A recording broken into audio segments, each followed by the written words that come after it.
Is it eye-opening to you? Well, it should be. It's Win Wednesday, and that's Bethany Finch with American Made Home Solutions. Today, we're talking about eye-opening change. Right now, that's what all of us are going through. And with that can often bring perspective.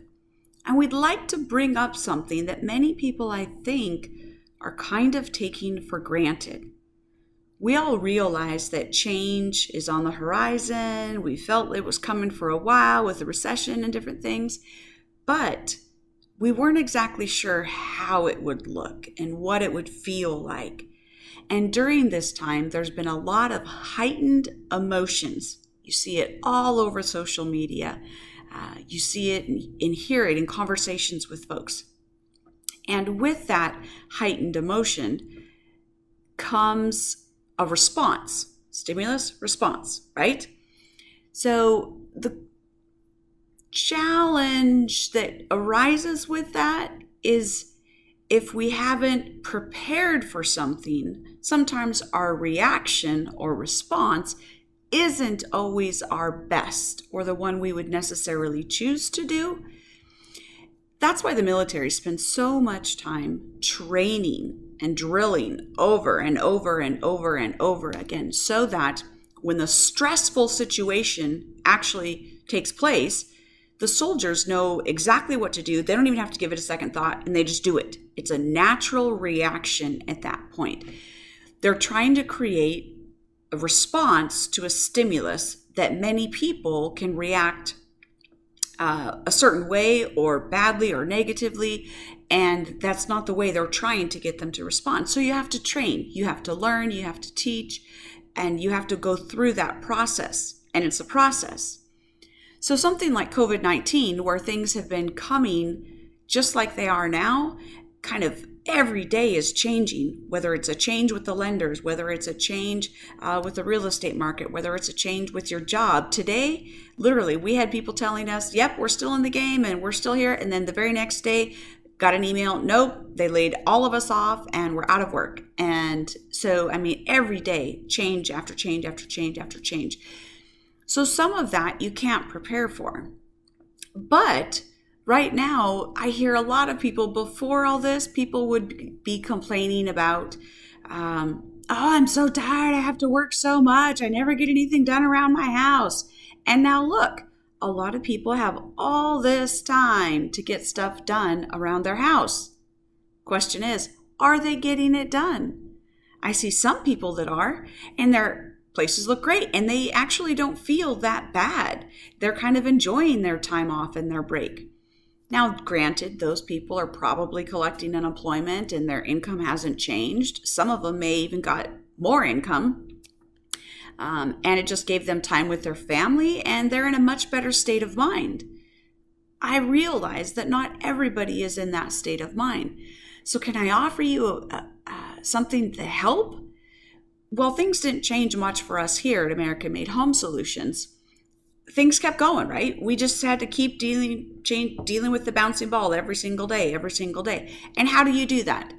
To get the best response to the stimulus that is constantly changing, we have to plan for it. We have to drill for it, right? So as an investment company, right, we've had to look ahead and plan for and be ready and things of that nature so that when things like this happen, we can respond accordingly. There's still the bumps in the road that we're going to hit that kind of move us off course, and we got to recorrect and move back. But I wanted to encourage you, because many times people right now, I hear people crying, not necessarily like whining and complaining, but crying because they're seriously fearful for their financial situation. They're extremely afraid because they've lost their jobs, they haven't got unemployment, stimulus checks haven't come in, all these things that are being promised, Paycheck Protection Program, EIDL, all of these things, and none of it's coming through. So they're panicking and they're very fearful, and rightfully so. Nobody is claiming that those aren't things to be feared of. But what we can point out and we can take fact in, and this is what blows my mind, capital, the definition of capital isn't just money. It's money and assets. Now, those come in a variety of forms. If you were a farmer, your assets could be your machinery and equipment, could be your livestock, could be your crops, your agriculture, could be chemicals and things of that nature. If you're a construction company, it could be, again, your equipment. It could be your skilled laborers. It could be inventory that you have on hand. But what many people don't realize, and I'm going to show you this right now, is there's actually 8 kind of forms of capital. In this picture, you can see there's social capital, how you influence others. There's intellectual or intelligent capital, right? Can you pass on knowledge one to another? When we go to college, right, what do? We pay to get intellectual or intelligent knowledge. There's also experiential knowledge or experiential capital. That experiential capital gives us wisdom, right? But it also, with those experience, we're able to do something else. So if I go experience how to build a house, in turn, I may then have the capability to go build a house because of a risk that I took that gave me intelligent capital and then experiential capital that I'm able to apply. So can I ask you and encourage you, take stock, take just a few moments, even right here, right now, and ask yourselves, look at the picture again, here it is. What capital do I have? You may or may not have any money on hand or in your savings account. You may or may not have any unemployment coming in. You may or may not have retirement funds, any of those things. That's okay. There's plenty of other ones on here. Do you have intelligent capital? Do you have social capital? Do you have spiritual capital?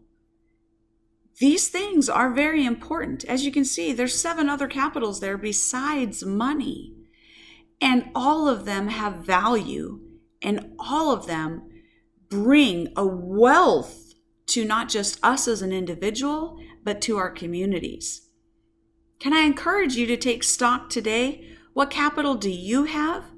I'm going to drop ours down here in the comment box. Let's see what comments you have. Which capitals you have? We've been making calls all around to local businesses, trying to get and see where we can help local businesses.